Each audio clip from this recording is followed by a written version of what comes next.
can easily split my life into two. My life before January 17th, 2016, and my life after January 17th, 2016. What you're seeing now is from the last few days before that change. A week spent in California with my physics class. When I came home from that trip on January 17th, my mom dragged me to the computer, pulled up YouTube, and hit play. On what? A K-pop music video. The next 4 years of my life evolved into something I never would have imagined before January 17th, 2016. Some might find it insane, crazy, or weird letting music influence your life this much, but hey, everyone has their weird thing, and K-pop is mine.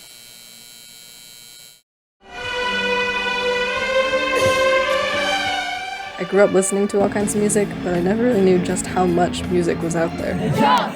Now I've thrown myself into the literal world of music, loving songs in so many languages other than Korean.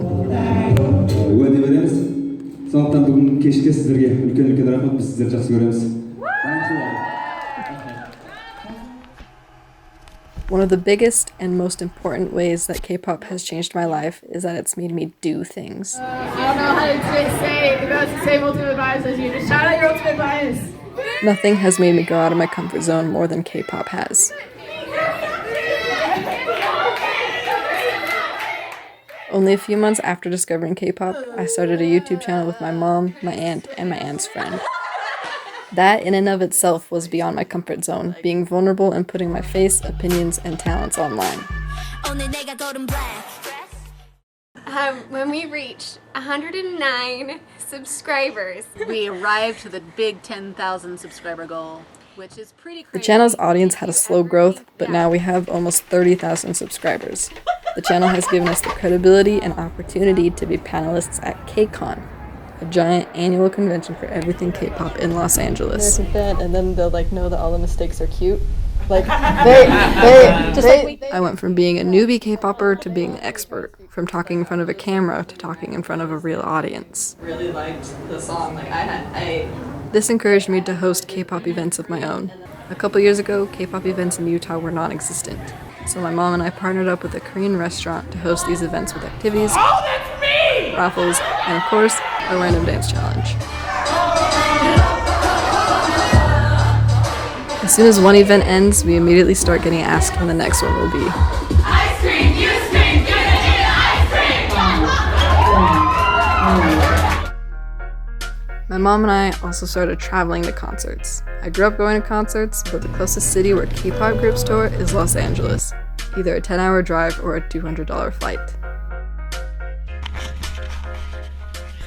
My first K-pop concert was in March of 2017 when I was still in high school. We flew to LA on a Sunday morning, went to the concert that night, slept for a couple hours, and then flew back the next morning in time for second period.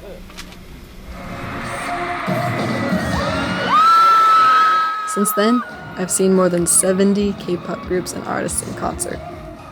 The feeling at the beginning of a concert when the people you've watched on YouTube so many times finally appear on stage is a feeling that never gets old. I've been in the nosebleeds, and I've been at the barricade. I've cried when hearing certain songs live, and I've laughed as if I'm at a stand-up comedy show. No matter the experience, concerts are one of my favorite things.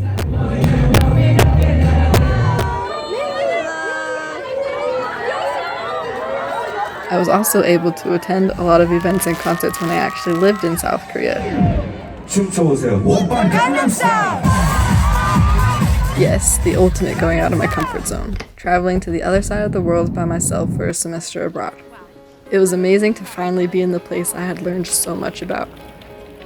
I've been to many other countries before and usually have a spell of culture shock upon arriving, but in Korea I had zero culture shock because I had already become so familiar with the culture.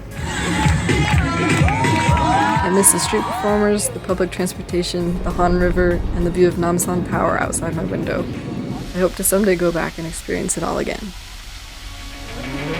Let's do weird things until you guys decide to stop it. Becoming a part of the K-pop community has also connected me to so many people I never would have met otherwise. Online, I talk to people from all over, a lot of whom I'm able to meet if we travel to the same city for a concert. Sometimes we meet up to have dinner, or sometimes even stay together in an Airbnb. You're in there. I'm reading a comic book. My senior year of high school, my family hosted an exchange student from South Korea for the entire school year. She loved being able to teach me and my family about Korea and Korean culture, while we got to be her American family and help immerse her in our culture.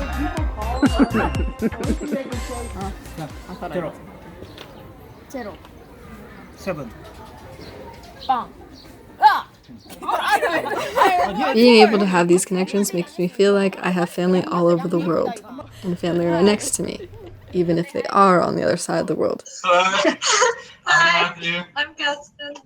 If you had told me before January 17th, 2016 that I would have friends on every continent, be on panels at a giant convention in LA, and live in South Korea for 4 months, I wouldn't have believed you.